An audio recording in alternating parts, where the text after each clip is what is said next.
The scent of pine and cinnamon hit me the moment I pushed through the heavy glass doors of Bellissimo, the kind of restaurant where I'd never be able to afford even an appetizer on my waitress salary. My fingers trembled as I adjusted the black apron tied around my waist, still damp from where I'd scrubbed a coffee stain in the staff bathroom. The fabric clung uncomfortably to my uniform, but I couldn't afford to look anything less than pristine tonight.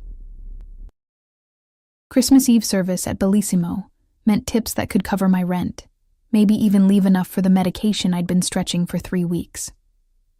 "Table 12 needs water," Marco hissed as he breezed past me, his arms loaded with plates that probably cost more than my entire week's wages. "And smile, Arya. You look like you're attending a funeral." I forced my lips upward, though the expression felt like a mask.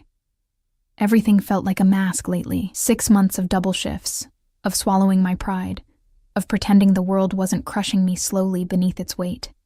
My reflection in the polished silver of a passing tray caught my eye. Dark circles I'd tried to conceal with drugstore makeup, hair pulled back so tightly it made my scalp ache, eyes that had forgotten how to shine. The dining room thrummed with wealth. Crystal chandeliers scattered light like diamonds across white tablecloths. Women draped in furs and jewels laughed behind manicured hands. Men in suits that cost more than my car checked gold watches between sips of wine I couldn't pronounce. I moved between them like a ghost, visible only when they needed something, invisible the moment I delivered it. "Miss." The voice cut through the ambient noise, low and commanding in a way that made my spine straighten involuntarily. I turned toward table 7, the corner booth that had been roped off all evening. My manager had been nervous about it, checking his phone every 5 minutes, adjusting the reserve sign 3 times. Now I understood why. 3 men occupied the space, but only one mattered. He sat with his back to the wall. Of course he did. Positioned where he could see every entrance, every exit, every person who moved through his line of sight. Dark hair swept back from a face that belonged on magazine covers, not in the shadowy corners of exclusive restaurants. Sharp jawline, olive skin, eyes so dark they appeared black in the dim lighting. He couldn't have been more than 30, but he wore authority like other men wore cologne. A suited guard stood near the booth's edge, and I caught sight of another by the kitchen entrance. The man at the table held a phone in one hand, and I noticed a second device on the table beside his untouched wine. Everything about him screamed danger wrapped in expensive Italian wool. "Yes, sir?" My voice came out steadier than I felt. "What can I get for you?" Those dark eyes lifted to mine, and the world seemed to tilt slightly on its axis. He didn't look at me the way other patrons did. Through me, past me, at me with impatience or dismissal. He looked at me like I was a puzzle he intended to solve, piece by careful piece. "The Barolo," he said, his accent placing him somewhere between Brooklyn and the old country. "The 2015. I nodded, grateful for the excuse to escape that penetrating gaze. But as I turned, his voice stopped me again. "You're new here." It wasn't a question. I faced him again, clutching my order pad like a shield. 3 months, sir." "You don't belong here." Again, not a question. A statement delivered with absolute certainty. Heat crept up my neck. "I'm sorry if my service, that's not what I meant." He leaned back, and the leather creaked softly beneath him. One of his companions whispered something, but he waved the man silent without breaking eye contact with me. "You move like someone who's afraid of taking up space, like you're apologizing for existing." The observation landed like a physical blow. I opened my mouth, closed it, felt my carefully constructed composure cracking at the edges. "The wine, sir. I'll get your wine." I fled before he could say anything else, before he could strip away any more of the protective layers I'd built between myself and the world. My hands shook as I retrieved the bottle from the temperature-controlled case, and I had to read the label twice to make sure I had the right year. When I returned to table 7, he was alone. The 2 men had vanished, though I spotted them near the bar, speaking in low tones to Marco. The guard remained, statue still by the booth. "Your companions?" I asked as I presented the bottle for his inspection. "Business associates." He studied the label, then nodded. "They'll return." I went through the ritual of opening the wine, hyper-aware of his attention on my movements. My fingers fumbled with the foil cutter, and I felt my cheeks burn with embarrassment. But when I glanced up, he wasn't looking at my hands. He was looking at my face with an intensity that made breathing difficult. "What's your name?" "Arya." The response was automatic, though I immediately regretted giving it. "Arya." He repeated it slowly, like he was tasting each syllable. "It means air, breath, life. Yes, sir." "Stop calling me sir." There was no harshness in his tone, but the command was clear. "My name is Dante." I poured the wine with trembling hands, praying I wouldn't spill it on the pristine tablecloth. "Is there anything else you need, Mr. Dante?" he corrected. "Just Dante." "Is there anything else you need, Dante?" Something flickered in his expression. Satisfaction, maybe, or something darker. Not yet. I retreated to the safety of the kitchen, pressing my back against the cool wall and trying to steady my racing heart. Through the circular window in the swinging door, I could see him. He'd lifted his phone but wasn't looking at it. He was watching the room, that same calculating gaze sweeping across the other diners with the precision of a predator assessing his territory. "Who is he?" I whispered to Marco as he rushed past with another tray. "You don't want to know," Marco muttered. "Just smile, serve, and forget you ever saw him." But forgetting seemed impossible. For the rest of the evening, I felt those dark eyes tracking my movements. Every time I emerged from the kitchen, I found him watching. Not obviously, not in a way that would draw attention, but I felt it like heat against my skin. When I served table 3, he was looking. When I cleared table 9, he was looking. When I bent to retrieve a fallen napkin near table 15, I glanced up to find his gaze fixed on me with such intensity that I nearly dropped the entire tray I was carrying. His associates returned, along with 2 more men I hadn't seen before. They spoke in voices too low to hear, passing a folder back and forth, but Dante's attention kept drifting back to me. It should have frightened me. Perhaps it did. But there was something else beneath the fear. Something I didn't want to examine too closely. The evening wore on. My feet ached in my cheap shoes. My shoulders burned from carrying heavy trays. But every time exhaustion threatened to overwhelm me, I'd feel that gaze and find myself standing straighter, moving with more purpose, as if performing for an audience of one. It was nearly 11 when disaster struck. I was carrying a tray loaded with desserts: tiramisu, panna cotta, chocolate torti, when my worn shoe caught on the edge of a carpet that had been displaced by a patron's chair. Time seemed to slow as I stumbled forward, the tray tilting, gravity claiming its inevitable victory. The crash echoed through the dining room like a gunshot. Porcelain shattered. Cream and chocolate and shattered dreams spread across the floor in an abstract pattern of my failure. And there, splattered across expensive leather shoes and tailored wool trousers, was what remained of a $200 chocolate torte. I looked up slowly, horror congealing in my throat. Dante stood frozen, dessert dripping from his pants, his expression unreadable. The entire restaurant had gone silent. His guards had moved forward, hands inside their jackets, and I realized with sickening clarity that they were reaching for weapons. "I'm so sorry," I choked out, dropping to my knees without thinking. "I'm so sorry. Please. I'll pay for cleaning, My hands moved on instinct, trying to brush the chocolate from his pants, and I heard someone gasp. Too late, I realized what I'd done. I touched him, without permission. My hands were on him, on a man who commanded fear with his presence alone, whose guards were looking at me like I'd just signed my death warrant. I yanked my hands back, but Dante caught my wrist. His grip was firm but not painful, his skin warm against mine. He pulled me to my feet with effortless strength, and suddenly, I was standing close enough to smell his cologne. Something dark and woody with notes of bergamot and danger. "Everyone out," he said quietly, not loudly. But every person in that booth moved immediately, melting away like shadows. Even the guards stepped back, though they kept their eyes fixed on me with lethal focus. We stood in a bubble of silence while the restaurant buzzed with whispers around us. His hand still circled my wrist, his thumb pressed against my racing pulse. He had to feel it, the way my heart hammered against my ribs. "You're terrified," he observed, his voice so low only I could hear it. "Yes," I whispered. What was the point in lying? Good.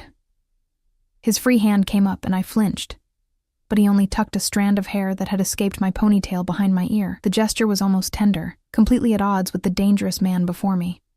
"Fear means you're smart. Fear keeps you alive. Please," I breathed. "I'll do anything. I need this job. I can't afford to lose this job." Something shifted in his expression. He released my wrist but didn't step back. "Anything?" The word hung between us, loaded with possibility and peril. I should have qualified it, should have backtracked, but desperation made me honest. "Yes. Anything." He studied me for a long moment, and I watched thoughts flicker behind those dark eyes like fish moving beneath black water. Then he reached into his jacket, slowly, deliberately, letting me see that he was pulling out a wallet, not a weapon. He extracted a cream-colored business card and pressed it into my hand. "Tomorrow, 2:00, this address." His fingers closed over mine, trapping the card between our palms. "Don't be late, Arya." Then he was gone, moving toward the exit with his entourage forming a protective diamond around him.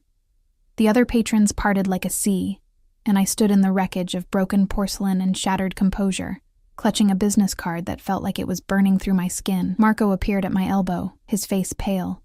"What did he say to you?" I looked down at the card. No name, just an address in a part of the city where I'd never been, where people like me didn't belong. "I don't know," I whispered. "But I think I just made a deal with the devil." I didn't sleep that night. The card sat on my nightstand, innocuous as a viper. I'd stared at it for hours after my shift ended, turning it over in my fingers until the edges grew soft and worn. No phone number, no name, just an address embossed in elegant script on heavy cardstock that probably cost more than my weekly grocery budget. My apartment felt smaller than usual in the pre-dawn darkness. The radiator clanked and hissed, struggling against the December cold that seeped through the single-pane windows I'd covered with plastic sheeting and hope. Water stains bloomed across the ceiling like malignant flowers. The refrigerator hummed its off-key symphony, competing with the argument filtering through the thin walls from 3B. I should have thrown the card away, should have called in sick, hidden in this cramped studio until whatever danger Dante represented found someone else to consume. But desperation had teeth, and they'd been gnawing at me for months. The eviction notice was still tucked under my coffee mug on the kitchen counter. 30 days. I had 30 days to come up with 3 months back rent, plus late fees, or everything I'd been clinging to would disappear. The collection agency had stopped calling about my father's medical bills. They'd moved straight to threatening legal action. And my car was one missed payment away from repossession. Anything, I'd said.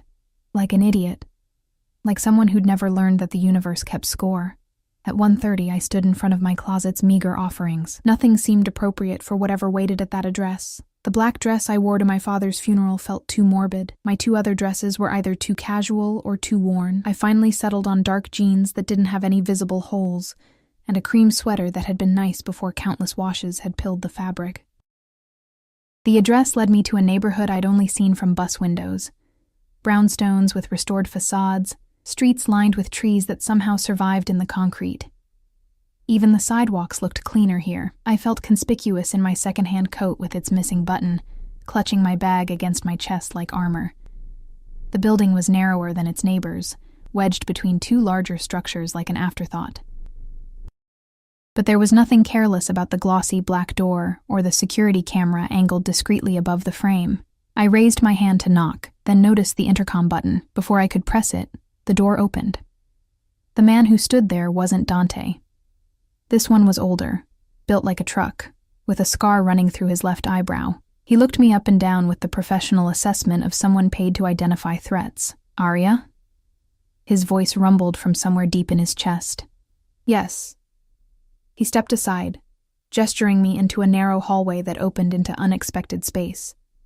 The interior bore no resemblance to my assumptions. Exposed brick walls, gleaming hardwood floors, modern art that probably cost more than my yearly salary. Everything spoke of money spent by someone who knew the difference between expensive and valuable. "Second floor," the guard said. "He's expecting you." My footsteps echoed on the wooden stairs. Another guard stood at the landing, this one younger but equally imposing. He nodded as I passed, but didn't speak. The second floor opened into what might have been a living room in a normal home. Here, it was something else. A space caught between residence and fortress. Leather furniture arranged with mathematical precision. Windows that I suspected were bulletproof. And cameras, subtle but present, in every corner. Dante stood by the window, his back to me, phone pressed to his ear. He wore dark slacks and a white shirt with the sleeves rolled to his elbows, exposing forearms marked with ink I couldn't quite make out. His hair was slightly disheveled, as if he'd been running his hands through it. "I don't care what Salvatore thinks," he said into the phone, his voice carrying the edge of someone whose patience had limits. "Tell him if he has concerns, he can bring them to me directly. No more intermediaries." A pause. "Good. And Marco? Make sure our friend understands that crossing me isn't the same as crossing my father. I have less tolerance for disrespect." He ended the call and turned to face me. In the daylight filtering through those enormous windows, he was even more devastating than he'd been in the restaurant's shadows. The angles of his face seemed sharper, his eyes more penetrating. He studied me with the same intensity as the night before, and I fought the urge to fidget under that gaze. "You came," he said. "You said not to be late." Something that might have been amusement flickered across his features. "You're early. By 15 minutes. I couldn't afford to risk being late." The honesty escaped before I could stop it. He moved toward me with the fluid grace of someone comfortable in his own body, in his own power. "Do you know who I am, Aria?" "No." Another truth. Marco's warning had been clear. I didn't want to know. "But you're frightened anyway." "Yes." He stopped close enough that I had to tilt my head back to maintain eye contact. "Yet you're here, in my home, alone with me. Either you're very brave or very desperate." "The second one," I whispered. His hand came up, and I held myself still as he traced the dark circle under my left eye with his thumb. The touch was gentle, almost clinical. "When did you last sleep?" "I don't remember." "Eat?" I thought of the ramen packet I'd had for breakfast, my second that week. "This morning." He Liar. dropped his hand but didn't step back. "You're drowning, Aria. I can see it. The question is whether you'll let someone throw you a rope or if you're too proud to grab it." "I'm not proud enough to drown," I said. "Not anymore." He nodded slowly, as if I'd passed some test. Then he moved to the leather sofa and gestured for me to sit. I perched on the edge, my hands clasped in my lap. He settled across from me, elbows on his knees, his attention fixed on me with laser focus. "I'm going to offer you a job," he said. "Not at the restaurant. Something different. Something that will solve your financial problems." My mouth went dry. "What kind of job?" "My family is very traditional, old-world values, old-world expectations." He leaned back, crossing one ankle over his knee. "Every Christmas, we gather at my grandfather's estate. Children, cousins, aunts, uncles. 3 generations of Morellis under one roof." "That sounds nice," I said, unsure where this was leading. "It would be, except my grandfather has decided it's time for me to settle down, get married, produce heirs to carry on the family legacy." His lip curled slightly. "He's been introducing me to daughters of his associates, women who see me as a transaction, a way to secure their family's position." Understanding began to dawn, cold and uncomfortable. "You want me to pretend to be my wife," he finished. "Just for Christmas. 5 days at the estate. You'll meet my family, play the role of the devoted spouse, and when it's over, I'll pay you enough to solve whatever problems are keeping you awake at night." I stared at him, certain I'd misheard. "You want me to lie to your family, pretend we're married?" "Yes." "Why me? You could hire an actress, someone professional, because you're real." He leaned forward again, his gaze pinning me in place. "The women my grandfather finds for me are polished to a shine. Everything about them is calculated. But you spilled dessert on me and looked like you expected me to have you killed. That kind of genuine terror can't be faked. That's not reassuring. It's not meant to be. He pulled a folder from beneath the coffee table and slid it across to me. This is the contract. You'll read every word. You'll understand exactly what you're agreeing to before you sign anything. My hands trembled as I opened it. The first page outlined compensation, a number that made my vision swim, enough to cover my rent, my debts, and leave a cushion that would let me breathe for the first time in months, maybe years. This is too much, I breathed. It's exactly what it's worth. Keep reading. The second page detailed expectations. Appear affectionate. Respond to his touch. Never contradict him in front of his family. Learn basic information about our supposed relationship. Sleep in the same room, but the contract explicitly stated separate beds. Then I reached the third page, and my blood turned cold. Rule 1. You will not, under any circumstances, be alone with any male member of the Morelli family or any male guests at the estate. If you need to leave a room, Dante or a designated female family member must accompany you. This rule has no exceptions. I looked up to find him watching me with unreadable eyes. What is this? Exactly what it says. This is insane. I can't agree to... You can, and you will. His voice had hardened, losing any pretense of warmth. That rule is non-negotiable. Break it, and the contract is void. You'll receive nothing. Why? I demanded. Why would you... He stood abruptly, moving to the window. His shoulders were rigid beneath the expensive fabric of his shirt. Because the men in my family don't know how to keep their hands to themselves. Because I've seen what happens to women who catch their attention. Because I won't have you becoming collateral damage in games I can't always control. The raw honesty in his voice shocked me silent. My cousin Vincent has a reputation, he continued, still facing the window. My Uncle Carmine thinks his money entitles him to anything he wants. Even my own brother. He stopped, his jaw working. That rule protects you, Arya. It might seem controlling, but it's the only way I can guarantee your safety in that house. And what about my safety with you? The question emerged softer than intended. He turned then, and something dangerous flickered in his expression. With me, you're untouchable. But that protection only works if you follow the rules. I looked back at the contract, at the impossible sum of money, at the 5 days that would save me from drowning. What happens after? When the 5 days are over, you walk away. We go back to our separate lives. I'll tell my family the marriage didn't work out. These things happen. You'll have your money, your freedom, and no further obligations. It sounded simple. Too simple. Nothing in life came without hidden costs. There has to be more.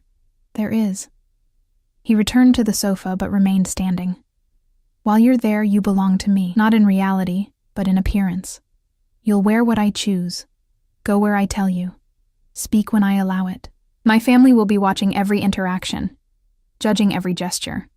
One mistake, and they'll know it's a lie.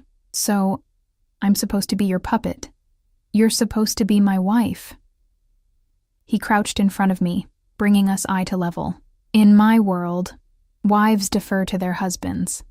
It's not politically correct, and I don't expect you to like it, but it's what my family will expect to see. And what do you get out of this? I asked. Besides getting your grandfather off your back? His smile was sharp as broken glass. I get to watch the women he chose for me realize they've lost. I get 5 days of peace instead of 5 days of fighting off marriage proposals. And I get the satisfaction of knowing I chose my own path, even if it's a temporary one. Pride, control, power. The motivations made sense in a twisted way, even if I couldn't fully understand them. I need time to think, I said.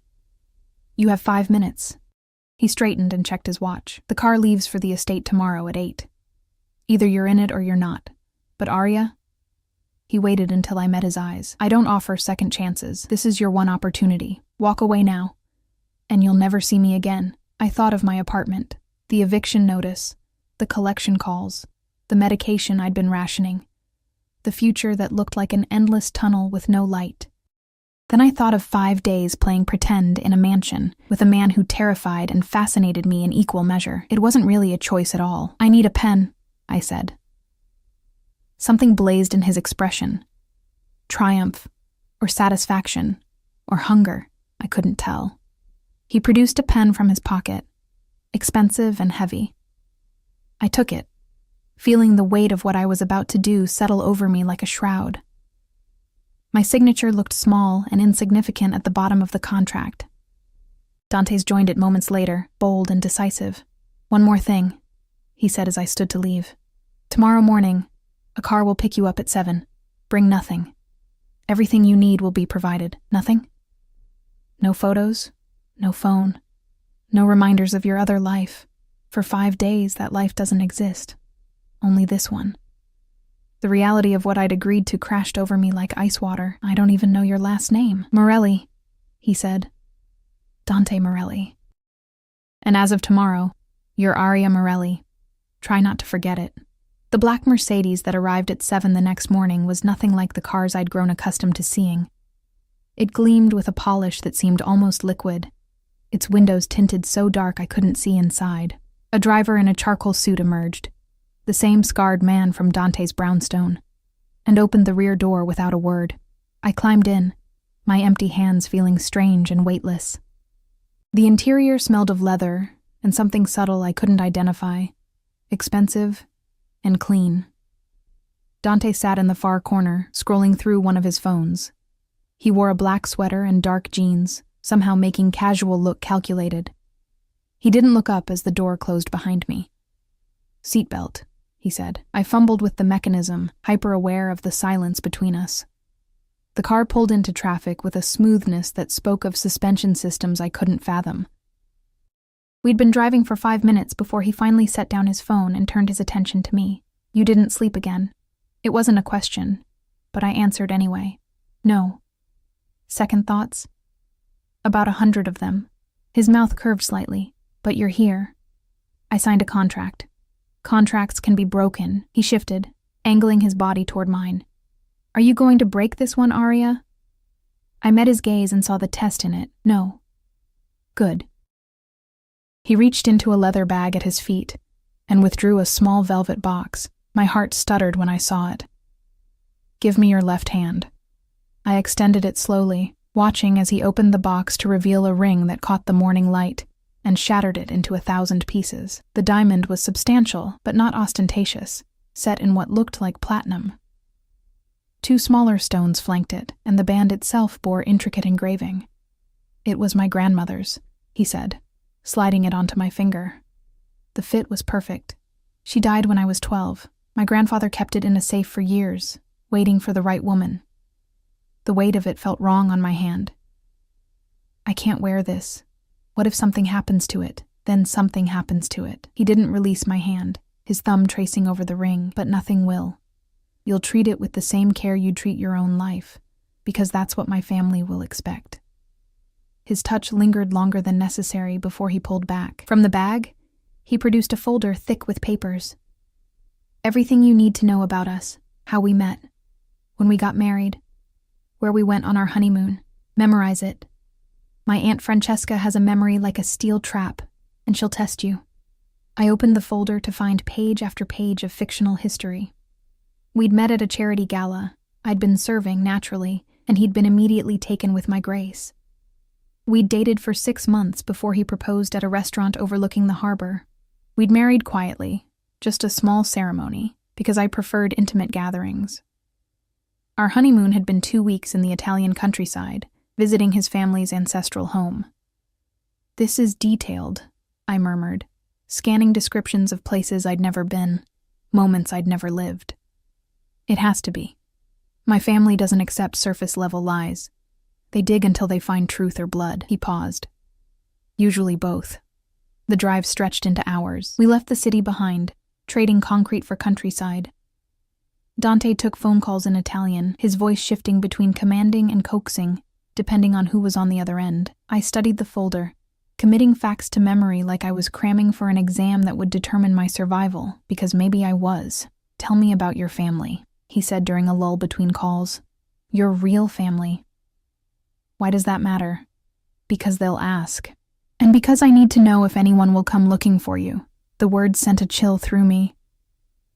"Should someone be looking for me?" "Not unless you give them a reason to." He watched me with those unsettling dark eyes. Answer the question, Arya. My mother left when I was 6. I don't remember much about her except the smell of her perfume and the sound of the door closing. The memories tasted bitter. My father raised me. He was a good man. Worked construction until his hands gave out, then took whatever jobs he could find. He got sick 3 years ago, lung cancer. I dropped out of college to take care of him. And now? Now he's buried in a cemetery I can't afford to visit because I sold my car to pay for his last month in hospice. My voice cracked, despite my efforts to keep it steady. No one's coming to look for me. I'm a ghost to anyone who might have cared. Dante was quiet for a long moment. That's not true. Which part? The part where you think no one cares. He leaned forward, forcing me to meet his gaze. I care. Because for the next 5 days, you're mine to protect. That means something. It means you need me to play a role. It means more than that. His intensity was almost physical. It means if anyone in that house tries to hurt you, disrespect you, or even looks at you the wrong way, they'll answer to me. Do you understand? I didn't. Not really, but I nodded anyway. The estate appeared like something from a different century. Iron gates opened to reveal a driveway that curved through manicured grounds. The main house sprawled across the landscape. 3 stories of stone and windows, wings extending like arms. Luxury cars lined the circular drive. People moved across the grounds, carrying luggage, greeting each other with kisses and laughter. My stomach twisted into knots. Breathe, Dante commanded softly. And remember, you belong here because I say you do. No one questions that. The driver opened my door, and Dante appeared at my side immediately. His hand found the small of my back, proprietary and warm through my borrowed coat. Because it was borrowed. When I dressed that morning in my own clothes, the driver had handed me shopping bags containing an entirely new wardrobe. The coat I wore probably cost more than 3 months of my rent. Dante! A woman's voice rang out, bright and warm. She descended the front steps with the confidence of someone who'd never questioned her place in the world. Dark hair, expensive highlights, designer clothes that draped perfectly over her slim frame. Finally, Nono has been asking about you every 5 minutes. Francesca. Dante's voice held affection, but also wariness. You're looking well, and you're looking mysterious. Her gaze locked onto me, sharp and assessing. Is this her? The wife we've heard absolutely nothing about? Arya, Dante said, his hand pressing slightly harder against my back. This is my cousin Francesca. Francesca, my wife, Arya. I extended my hand, but Francesca pulled me into an embrace that smelled of expensive perfume and subtle interrogation. Let me see the ring, she demanded, pulling back, but keeping hold of my hand. Her eyes widened when she saw it. Madonna, that's Nonna Lucia's ring. Dante, you said... I know what I said. His tone brooked no argument. Things changed. Francesca's gaze moved between us, calculation visible in her expression. Well, this is going to be interesting. Come, Nono is in the study. He'll want to meet her immediately. As we followed her inside, Dante leaned close to my ear. She's already suspicious. Be careful. The interior of the house was overwhelming.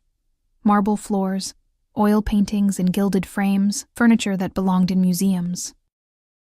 People filled the spaces, all turning to stare as we passed. I felt their eyes cataloging everything about me, measuring me against some standard I'd never meet. Dante's hand never left my back. When we climbed the grand staircase, his fingers spread wider, more possessive. When a man I didn't know called out a greeting, Dante angled his body between us, blocking the man's view of me. Every gesture screamed ownership in a way that should have offended me, but instead made me feel strangely secure. The study was smaller than I expected, lined with books and smelling of cigar smoke and old leather. An elderly man sat behind an enormous desk, his white hair swept back from a face that must have been handsome 50 years ago. Even seated, his presence filled the room. This was a man accustomed to obedience.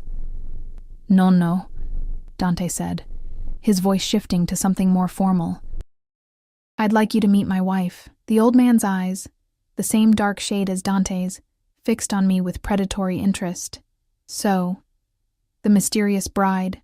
He stood slowly, using a cane but needing it less than he pretended. Come here, girl. Let me look at you. I glanced at Dante, who nodded slightly. I approached the desk, my legs trembling. The old man, Nono, reached out and caught my left hand, examining the ring with a jeweler's attention to detail. You gave her Lucia's ring. His voice was gravelly, accented. Bold choice. She deserved it, Dante said from behind me. Did she? Nono released my hand but continued studying my face. Tell me, Arya. What do you see in my grandson? The question was a trap. I could feel it. I see a man who knows what he wants and isn't afraid to claim it. Something flickered in those ancient eyes. Diplomatic. But I asked what you see, not what you think I want to hear. I took a breath and chose honesty over safety. I see someone who carries the weight of expectations that would crush most people. I see someone who's learned to turn that weight into armor, and I see someone who's lonely in a way that has nothing to do with being alone. The silence that followed my words felt deafening.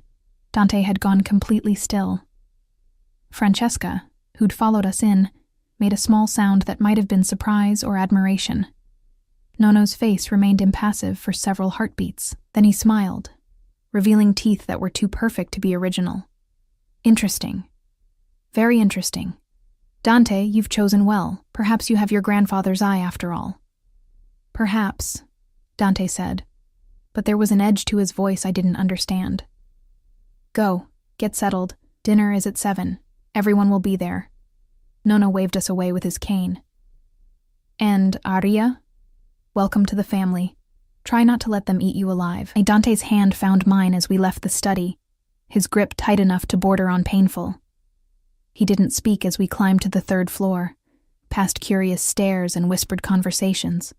Our room was at the end of a long hallway, isolated from the others. He closed the door behind us and released my hand. What the hell was that? What was what? That thing you said to my grandfather, about me being lonely. He turned on me, his expression turbulent. Where did that come from? I don't know. He asked, and I answered. I backed up a step. Was I wrong? That's not the point. He ran a hand through his hair, destroying its careful styling. You can't do that. You can't see things you're not supposed to see and say them out loud. I thought I was supposed to convince them we're really married. You are. But not like that. Not by... He stopped, seeming to struggle with words. My grandfather is a dangerous man, Arya. He collects information the way other people collect stamps. You just gave him ammunition against me. I'm sorry. I didn't mean... Forget it. He moved to the window, putting distance between us. Just be more careful, please. I looked around the room for the first time. It was beautiful in an intimidating way. A massive 4-poster bed dominating the space, antique furniture, rugs that probably cost more than my entire life.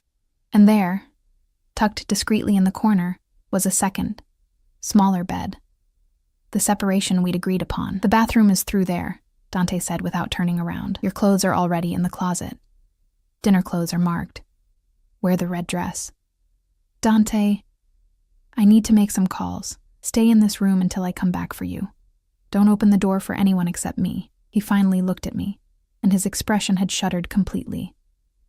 Remember Rule 1, Arya. It starts now. He left before I could respond, and I heard the quiet snick of a lock engaging. I was alone in a gilded cage, wearing a dead woman's ring, carrying a false name, and already failing at the role I'd been paid to play. I moved to the window and looked out over the estate grounds. People moved below like pieces on a chessboard, playing games I didn't understand with rules I'd never learned. Somewhere in that house were men Dante feared would hurt me. Somewhere below, his grandfather was analyzing every word I'd said, looking for weaknesses to exploit. And somewhere, buried beneath my terror and uncertainty, was a traitorous flutter of something that felt dangerously close to excitement. Because for 5 days, I belonged to someone who saw me as more than invisible. For 5 days, I mattered enough to protect, even if it was all a beautiful, expensive lie. The ring caught the afternoon light and threw rainbows across the room. I touched it gently, feeling the weight of history and deception. In 5 days, I'd return it. In 5 days, I'd go back to being no one. But right now, for this moment, I was Aria Morelli. And I had no idea if that would save me or destroy me. The red dress fit like it had been designed for my body specifically.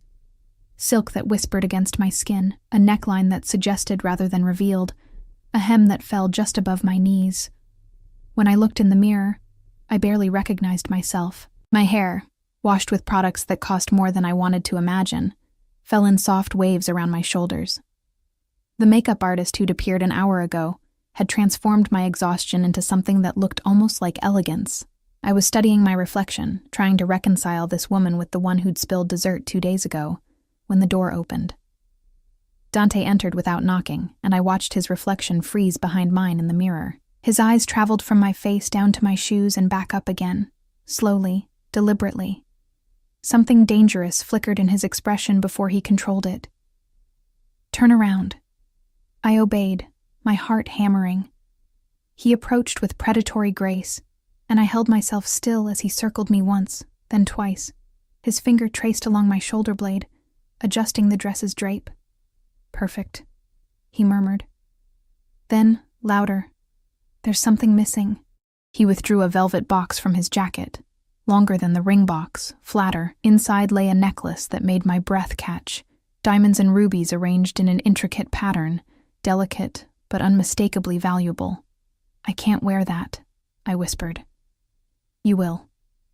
He moved behind me, and I felt the cold kiss of metal against my throat.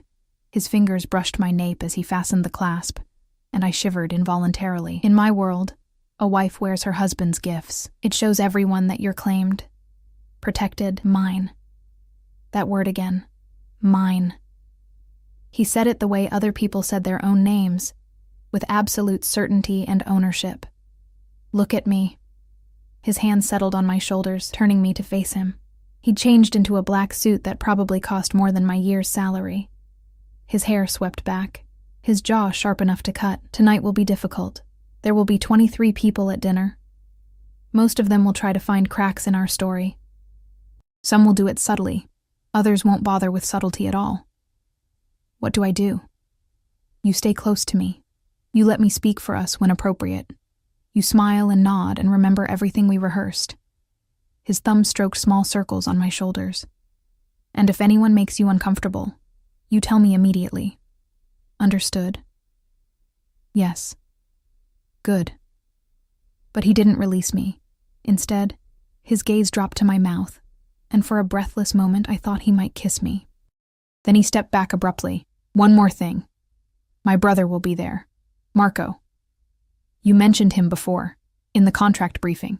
I mentioned he's dangerous." Dante's voice had gone hard. "He's going to test you, Aria. He's going to push boundaries to see if you'll break character. Under no circumstances do you let him isolate you from the group." I remember Rule 1. Rule 1 isn't enough with Marco. He moved to the door, then paused. "He has a gift for finding what people fear and exploiting it. Don't give him ammunition." The dining room could have hosted a small wedding. A table stretched the length of the space, set with china and crystal, that caught the chandelier light and multiplied it. People were already gathering, dressed in their finest, carrying cocktails and conversation with equal ease. Dante's hand found my back again as we entered, and I felt eyes turn toward us like flowers seeking sun. Conversations didn't stop exactly, but they shifted, became more conscious of our presence. There he is, a man who had to be related to Dante. Same dark coloring, same sharp features, but softer somehow, less dangerous. Approached with a drink in hand, and a smile that didn't quite reach his eyes. My little brother, finally gracing us with his presence, and this must be the bride we've heard so much about. "Marco." Dante's tone carried a warning. "This is Aria. Aria, my older brother Marco." Marco took my hand and brought it to his lips, his gaze never leaving my face, enchanted. "Tell me, Aria, how did you manage to trap my notoriously commitment-phobic brother?" "I didn't trap anyone," I said, fighting the urge to pull my hand back. "No?" Marco released me slowly. "Then perhaps he trapped you. Dante always did have a talent for getting what he wants. Marco. Dante's voice dropped to something lethal. Back off. I'm just being friendly. Marco's smile widened. Surely you want your family to welcome your new wife. I want you to remember your manners. The tension between them was thick enough to choke on. I felt Dante's hand press harder against my back, felt the coiled violence in his body. Marco seemed to feel it too, because he laughed and raised his hands in mock surrender. Of course. My apologies, Arya. Welcome to the family. He moved away, but I felt his gaze lingering like oil on my skin. He's going to be a problem, I whispered. He's always a problem. Dante guided me toward the table. Stay on my right. Don't let anyone separate us. Dinner was an elaborate dance of courses and conversations. I sat beside Dante, hyper-aware of every movement, every word. His grandfather held court at the head of the table, telling stories in rapid Italian that made everyone laugh. Francesca sat across from us, watching with calculating eyes. And Marco positioned himself 4 seats down, where he could observe without being obvious about it. The food was incredible, each course more elaborate than the last. But I could barely taste any of it. I was too focused on maintaining my character, on remembering the fiction we'd created, on not making a mistake that would cost me everything. So, Arya, an older woman I'd been introduced to as Aunt Sophia said during the 3rd course, tell us about your family. Where are you from? The question I'd been dreading. I'm from the city. My father passed away a few years ago. My mother left when I was young. How tragic, Sophia said, but her eyes were sharp. And what did your father do? Construction. Then various jobs after his health declined. Construction. She repeated the word like it tasted bad. How industrious. My father was a good man, I said, hearing the edge in my own voice. He worked hard to provide for me. I'm sure he did, dear. Sophia's smile was poison wrapped in sugar. It's just so unusual for Dante to choose someone from such a different background. That's enough, Sophia. Dante's voice cut through the conversation like a blade. My wife's background is none of your concern. I didn't mean... Yes, you did. He set down his fork with deliberate care.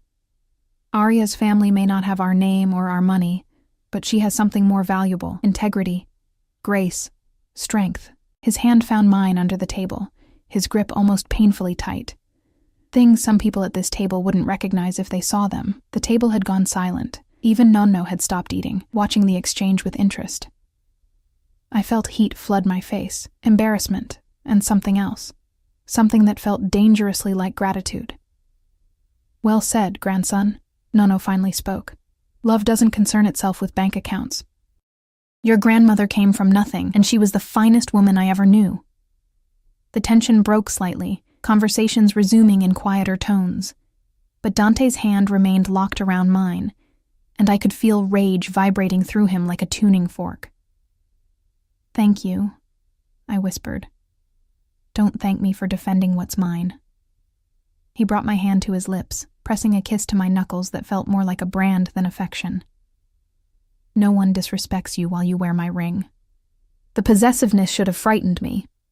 Instead, it kindled something warm and dangerous in my chest. The rest of dinner passed in a blur. Dessert, coffee, liqueurs I didn't touch. People began to drift away from the table, forming smaller groups throughout the house. Dante kept me at his side, his hand never leaving the small of my back, or my waist or my shoulder. Every touch reinforced the same message. She's mine. I need some air, I finally said, feeling overwhelmed by the heat and the noise and the constant scrutiny. There's a balcony upstairs. Dante started to guide me toward the stairs, but Francesca intercepted us. Dante, Nonno wants to speak with you. Something about the shipment from Naples. He tensed. It can wait. He said now. Francesca's expression was apologetic, but firm. I'll keep Arya company while you're gone. I felt Dante's reluctance in the tightening of his grip. 10 minutes. No more. I'll be fine, I assured him, though my stomach had knotted with anxiety. He leaned close, his lips brushing my ear. Stay with Francesca. Don't go anywhere alone.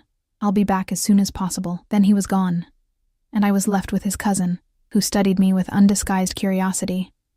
Come, she said, linking her arm through mine. Let's get that air you wanted, and maybe you can tell me what's really going on. I don't know what you mean. Please. Francesca guided me through the house and out onto a stone terrace overlooking the gardens. I've known Dante my entire life. I've never seen him look at anyone the way he looks at you. We're married. You're something, she agreed. But I'm not sure marriage is the right word for it. She pulled out a cigarette case, offering me one. When I declined, she lit her own and exhaled a stream of smoke into the cold air. He's protecting you. That much is obvious. The question is why you need protecting. Your family isn't exactly welcoming. True. But Dante doesn't usually care about things like that. He brings who he wants, when he wants, and everyone else can go to hell. She tapped Ash over the railing. So what makes you different? I don't know, I admitted. Maybe I'm not. Maybe this is just... Aria! A male voice called from inside. There you are. I've been looking everywhere. Marco stepped onto the terrace, and Francesca's expression shifted to something wary. Marco. We were just having girl talk. How lovely. But I need to steal the bride for a moment. His smile was charming and completely false. Family tradition. The eldest brother must officially welcome the new wife. I'm sure that can wait until Dante returns, Francesca said. He won't mind. Marco moved closer, and I caught the smell of expensive scotch on his breath. Will he, Aria? After all, we're family now. Every instinct screamed at me to refuse. But Francesca was watching, and I couldn't afford to seem unwilling to integrate with Dante's family. Of course, but perhaps we could speak here? It's so beautiful outside. What I have to say requires privacy. Marco's hand landed on my elbow, his grip firm. Just a few minutes. Francesca, you understand. Francesca hesitated, and I saw the moment she decided not to interfere. Don't be long. Dante will be furious if he comes back and she's gone. Then we'd better hurry. Marco was already guiding me back inside, his hand sliding from my elbow to my waist. This way. My study is just down the hall. Panic clawed at my throat. Rule 1. I was breaking Rule 1, and I couldn't figure out how to stop it without causing a scene that would expose everything. Marco's grip tightened as if he sensed my hesitation. Don't be nervous, he said, his voice dropping to something intimate and unwelcome. I just want to get to know my new sister-in-law better. Is that so wrong? We turned down a corridor away from the main rooms. The sounds of the party faded. My heart hammered against my ribs as Marco opened a door and gestured me inside. The study was smaller than Nono's, lined with books and smelling of leather and smoke. Marco closed the door behind us, and the soft click of the latch sounded like a gunshot. Now then, he said, moving to a sideboard and pouring 2 glasses of amber liquid. Let's talk about you and my brother. There's nothing to talk about. I stayed near the door, my hand hovering near the handle. We're married. That's all your family needs to know. But that's where you're wrong. He turned, offering me a glass I didn't take. My family needs to know if you're real, or if you're another one of Dante's chess moves. I don't know what you mean. Don't you? He set down both glasses and approached slowly. My brother is many things, but impulsive isn't one of them. Yet suddenly he's married to a waitress he met weeks ago, wearing our grandmother's ring, bringing her home for Christmas like some kind of prize. He stopped close enough that I had to crane my neck to maintain eye contact. Something doesn't add up, Aria, and I always solve puzzles eventually. Maybe you're just not as smart as you think you are. The words escaped before I could stop them. Marco's expression darkened. Careful. You might be Dante's latest obsession, but that protection only extends so far. What do you want from me? The truth. His hand came up and I flinched, but he only touched the necklace at my throat. These are real. The ring is real. But are you? Or are you just another liar in a house full of them? Get your hand off her. Dante's voice cut through the room like winter wind. He stood in the doorway, and the rage on his face was terrifying. Marco dropped his hand immediately, but his expression remained defiant. We were just talking. You were touching what belongs to me. Dante crossed the space in 3 strides and positioned himself between us. Get out. This is my study.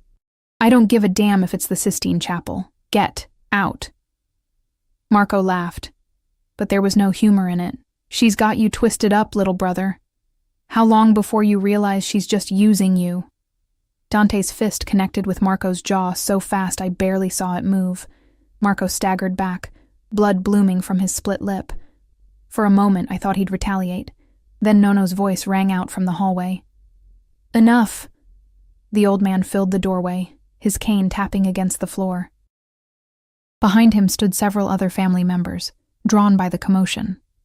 Dante's chest heaved, his knuckles bloody, his eyes still locked on his brother. What is the meaning of this? Nono demanded. Marco violated the one rule I gave him, Dante said, his voice deadly calm. He isolated my wife and put his hands on her. I barely touched. You had no right to touch her at all. Dante finally looked at his grandfather. I told everyone, she stays with me or with designated family. Marco knew that rule and broke it anyway. Nono's gaze moved between his grandsons, then landed on me. Is this true, child? Did Marco harm you? He frightened me, I said honestly, but Dante arrived before anything could happen. The old man nodded slowly. Marco, you will apologize to your brother's wife, and then you will stay away from her for the remainder of this visit. No. Now. Marco's jaw worked, but he finally turned to me. My apologies, Arya, I overstepped.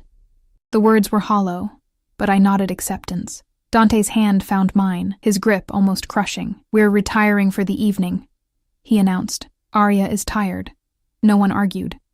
We walked through the gathered family, and I felt their stares like brands on my skin. Dante didn't speak until we were back in our room with the door locked behind us.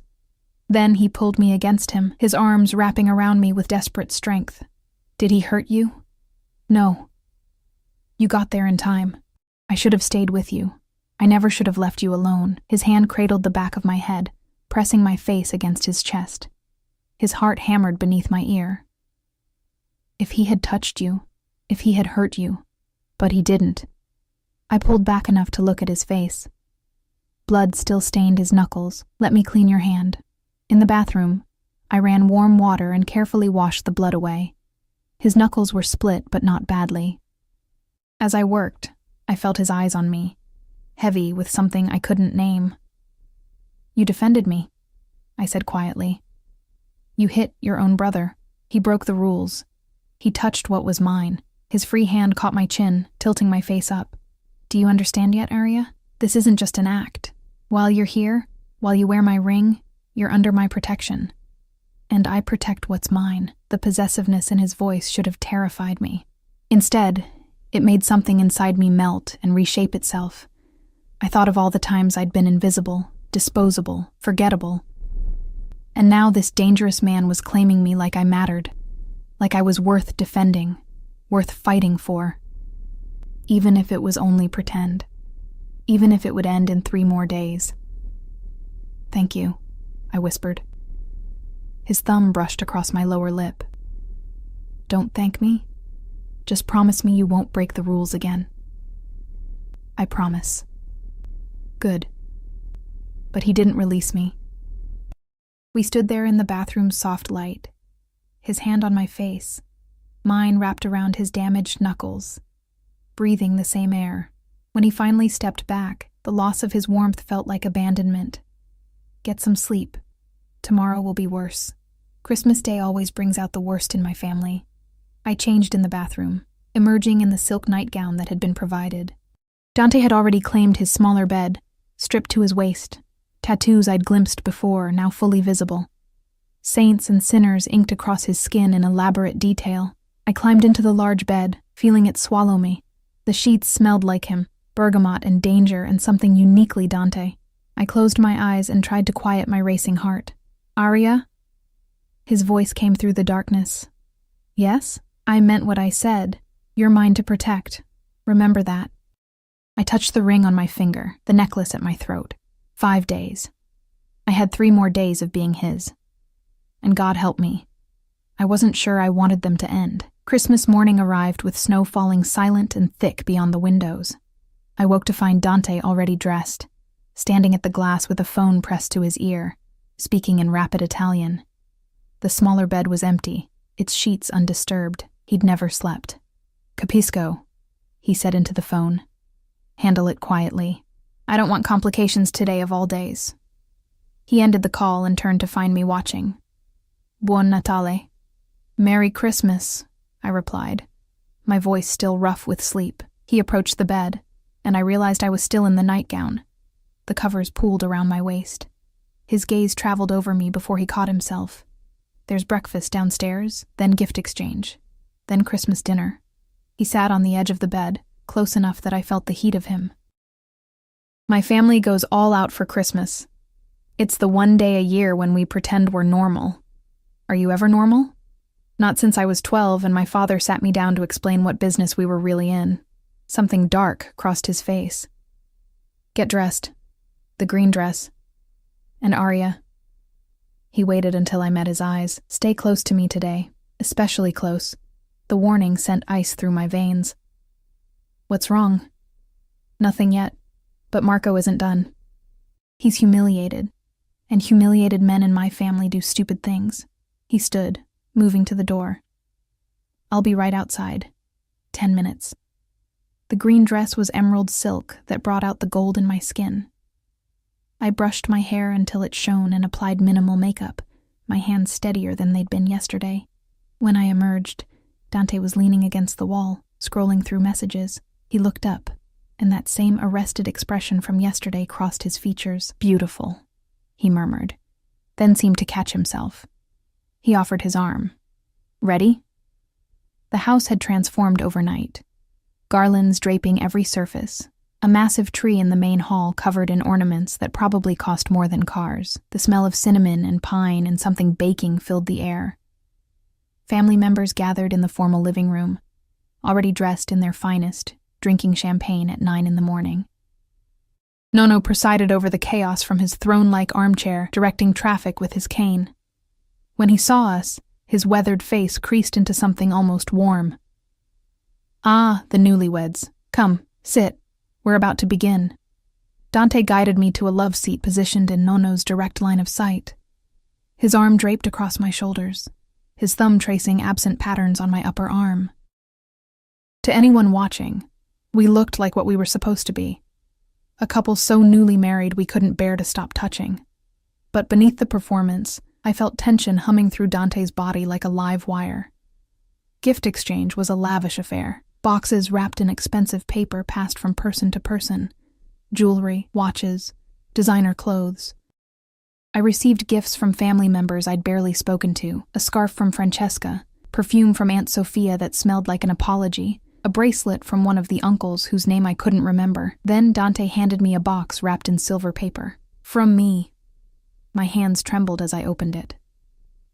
Inside lay a first edition of a book I'd mentioned once during our rehearsed history, a novel about a woman who'd lost everything and rebuilt herself from ashes.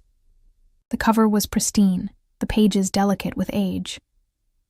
"How did you—" I looked up, shocked. "This costs thousands." "I know what it costs." His expression was unreadable. "I also know you sold all your books to pay bills. Consider this the first of many you'll own again." The gesture hit me like a physical blow. He'd listened. He'd remembered. He'd cared enough to find something that mattered, not just something expensive. My eyes burned with tears I couldn't afford to shed. "Thank you," I whispered. "You're welcome, wife." He pulled me closer, pressing a kiss to my temple that felt less like performance and more like possession. I'd gotten him a gift, too, a vintage fountain pen I'd found in one of the estate's many shops. Using money Dante had given me for expenses, it wasn't much compared to what he'd given me. But when he opened it, something shifted in his expression. "My father had one like this," he said quietly, "before he died. I'm sorry." I didn't know.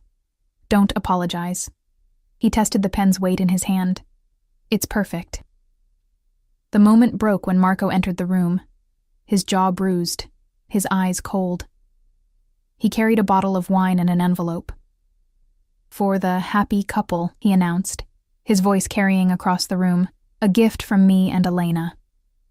Elena, a woman I'd been introduced to briefly, Marco's girlfriend or wife or something, smiled from where she sat. but Marco's smile was sharp as glass. Dante took the envelope without opening it. "Thank you." "Aren't you going to read it?" Marco pressed. "It's a gift certificate for a romantic weekend getaway. Thought you two might enjoy some time alone, away from family pressures." The emphasis on pressures was deliberate. I watched Dante's jaw tighten, watched him calculate whether rising to the bait was worth it. "Very thoughtful," Dante said finally, setting the envelope aside. "We'll consider it." "You do that." Marco's gaze slid to me. After all, every marriage needs to be tested. See if it can survive outside controlled environments. Marco. Nono's voice cracked like a whip. Enough, but the damage was done. The room had gone quiet, everyone watching to see what would happen next. I felt Dante's arm tighten around me, felt violence coiling in his muscles. "Perhaps we should open the wine," I heard myself say. It would be rude not to accept such a generous gift. The deflection worked. Marco's smile widened, but he backed off. Dante's hand found mine under the cover of my skirt, squeezing once in what might have been gratitude or warning. The rest of the morning passed in a blur of forced cheer and underlying tension. By the time we broke for lunch, my face hurt from smiling. Dante barely left my side, his touch constant, a hand on my back, fingers laced through mine, his body angled to shield me from direct interaction with his brother. "You're exhausted," he observed as we climbed the stairs to change for dinner. "I can see it." "I'm fine." "You're a terrible liar." He unlocked our door and guided me inside. "Rest. I have some business to handle before dinner. I'll be back in an hour." "What kind of business?"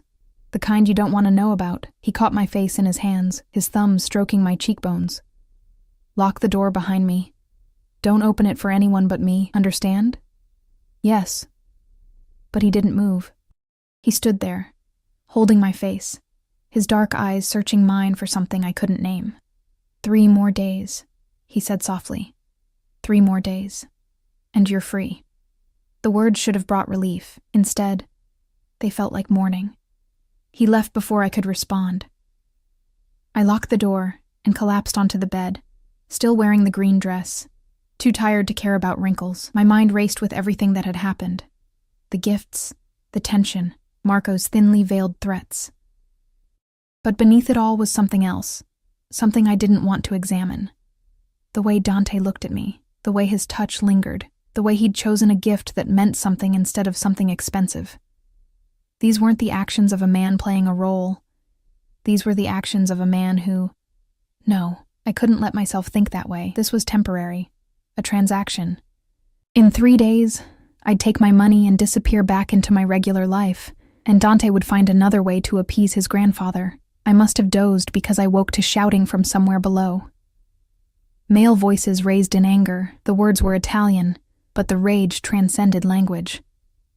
I sat up, my heart hammering, straining to identify the voices, Dante and Marco, fighting about something that made the floor vibrate with violence, a crash, breaking glass, more shouting, then silence so complete it was worse than the noise.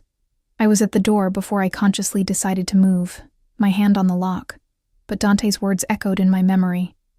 "Don't open it for anyone but me." I pressed my ear against the wood, listening. Footsteps in the hallway, multiple sets, moving fast. A knock made me jump back. "Aria!" Francesca's voice, tight with stress. "Open the door, quickly." I hesitated. Dante had said only him, but Francesca was designated family, wasn't she? And something was clearly wrong. I unlocked the door. Francesca slipped inside, her face pale, her hands shaking. "Get your things. The clothes you came in. Whatever's yours." "What? Why?" "Because Dante just beat Marco half to death in Nono's study, and the family is fracturing." She moved to the closet, pulling out the bag I'd arrived with. Marco said something. I don't know what. But Dante snapped. Really snapped. Nono is trying to calm things down, but... The door burst open. Dante filled the frame, his shirt torn, his knuckles bleeding again, his face carved from stone. "Out, Francesca." She fled without argument. Dante closed the door and locked it, then turned to face me. Blood spattered his collar. His chest heaved with exertion or rage or both. "What happened?" I whispered. Marco can't keep his mouth shut. His voice was gravelly, dangerous. He implied things about you, about us. What kind of woman would marry me for money. He crossed to me in 3 strides. I told him if he said your name again, I'd kill him. He laughed, so I made sure he understood I wasn't joking. Dante, don't. His hands framed my face, tilting it up to meet his burning gaze.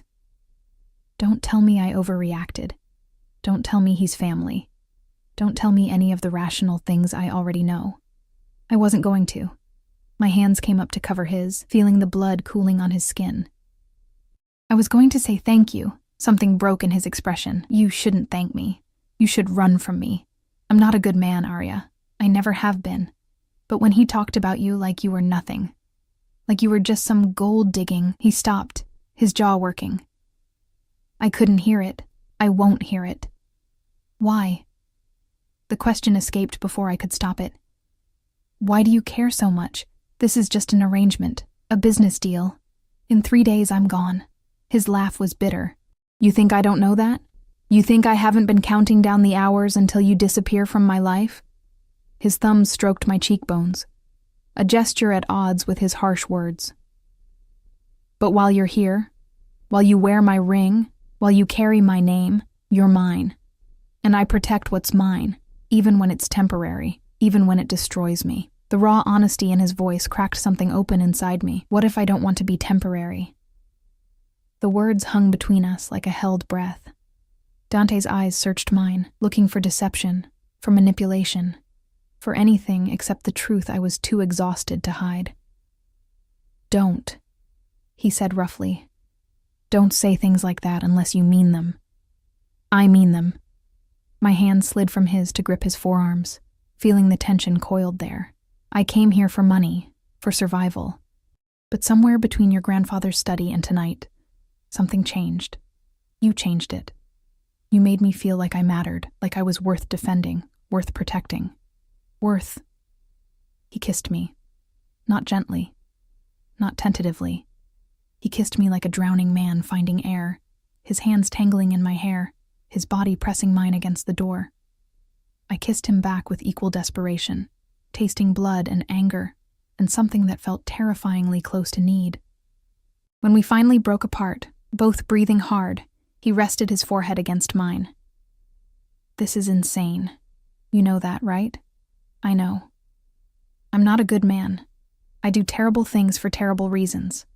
My world is violent and dangerous and not meant for people like you, people like me. Good people. Innocent people. People who deserve better than what I can offer. His hands gentled in my hair. You should take your money and run as far from me as possible. What if I don't want to run? Then you're as crazy as I am. He kissed me again. Softer this time, but no less consuming. And God help us both. A sharp knock interrupted us. Dante. Nono's voice muffled by the door. We need to talk. Now. Dante's eyes closed briefly, his hands tightening in my hair. Then he released me and stepped back, leaving me cold and unsteady. Stay here. I mean it this time. Lock the door. Don't open it for anyone. What's going to happen? I don't know. But whatever it is, you're protected. I'll make sure of it. He cupped my face one more time. Trust me, Arya. I do. The surprise in his expression nearly broke me. Then he was gone, and I was alone with the taste of him on my lips and the certainty that nothing would ever be the same. I paced the room for what felt like hours. Outside, the sun set early, winter darkness claiming the estate. Voices rose and fell from somewhere below, arguing, negotiating, deciding my fate without my input. When the door finally opened, I spun around expecting Dante. Instead, Nono entered, using his cane but moving with more purpose than pretense. He closed the door behind him and studied me with those ancient, calculating eyes. Sit, child. I obeyed, sinking onto the edge of the bed. He settled into the armchair by the window, arranging himself with the care of someone whose bones remembered every year they'd carried. You've caused quite the upheaval, he said finally. In less than 3 days, you've managed to fracture my family in ways I haven't seen in 20 years. I'm sorry. I never meant... Don't apologize for being the catalyst. Sometimes families need to break before they can heal properly. He tapped his cane against the floor. Dante told me everything. The arrangement, the contract, the 5 days. All of it. Horror flooded through me. Sir, He also told me he's in love with you. The world tilted. What? I've known that boy since he drew his first breath. Watched him grow from a baby into the man who now runs half our operations. I've seen him angry, violent, cold, calculating. But I've never seen him terrified until tonight. Nono leaned forward.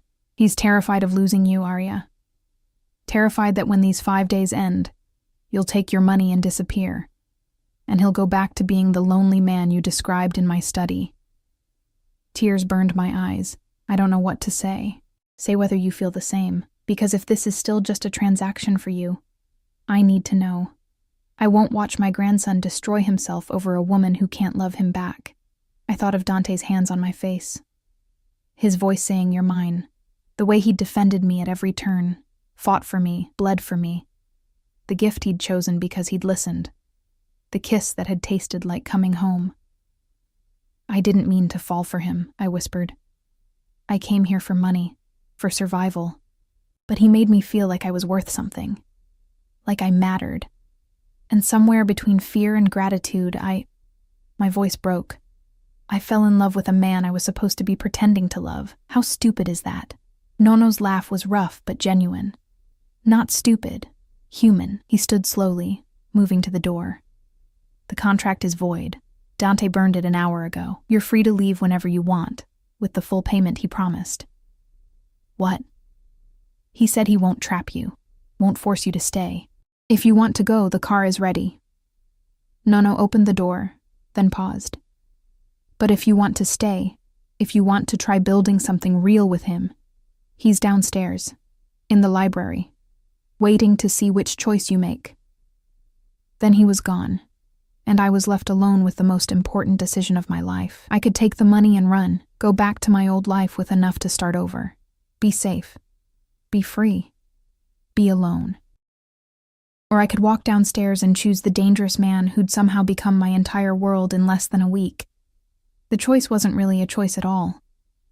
I found him in the library, standing by the fireplace with his back to me. He'd changed his shirt, cleaned the blood from his hands, but his shoulders still carried the weight of someone expecting rejection. Dante. He turned slowly, his expression carefully blank. You're still here. I'm still here. Your money is in an account Francesca set up. The car can take you anywhere you want to go. His voice was controlled, but his hands betrayed him, curling into fists at his sides. You're free, Arya. Completely free. And if I don't want to be free, hope flickered in his eyes before he shuttered it. Don't do this if you're not sure. I can't. I won't survive you walking away twice. I crossed the space between us, took his damaged hands in mine. I'm not walking away. I'm walking toward you. If you'll have me. The real me, not the character I was playing. The real you is all I've wanted since you spilled dessert on my shoes and looked at me like I was death incarnate. He pulled me close, one hand cradling my face, the other at my waist. But my world is dangerous, Arya. There will be threats, enemies, violence. I can protect you from most of it, but not all of it. Are you sure? I kissed him, cutting off his words. I'm sure. I'm terrified, but I'm sure. His arms came around me, holding me like I was something precious and breakable. Then marry me. Really marry me. Not for my grandfather. Not for money. Marry me because you want to spend your life with a man who will probably drive you crazy, but who will love you until his last breath. Yes. The word was easy, natural, right. Yes to all of it. He kissed me then, not with desperation, but with promise. And for the first time since my father died, I felt like I'd found home. 6 months later, we married for real. Small ceremony, just immediate family. Francesca was my maid of honor. Even Marco attended, his jaw healed, his relationship with Dante still fractured but mending slowly. I wore a different dress, but the same ring, Nonna Lucia's diamond, that had always fit perfectly. Nono cried during the vows, which he denied vehemently later. And Dante, my dangerous, possessive, impossible man, promised before God and family to protect me, honor me, and love me for whatever time we had. You're mine, he whispered as we danced at the reception, his arms wrapped around me, his heart beating against mine. I'm yours, I agreed. But Dante? Yes, wife? You're mine too. Don't forget it. His laugh was warm and real.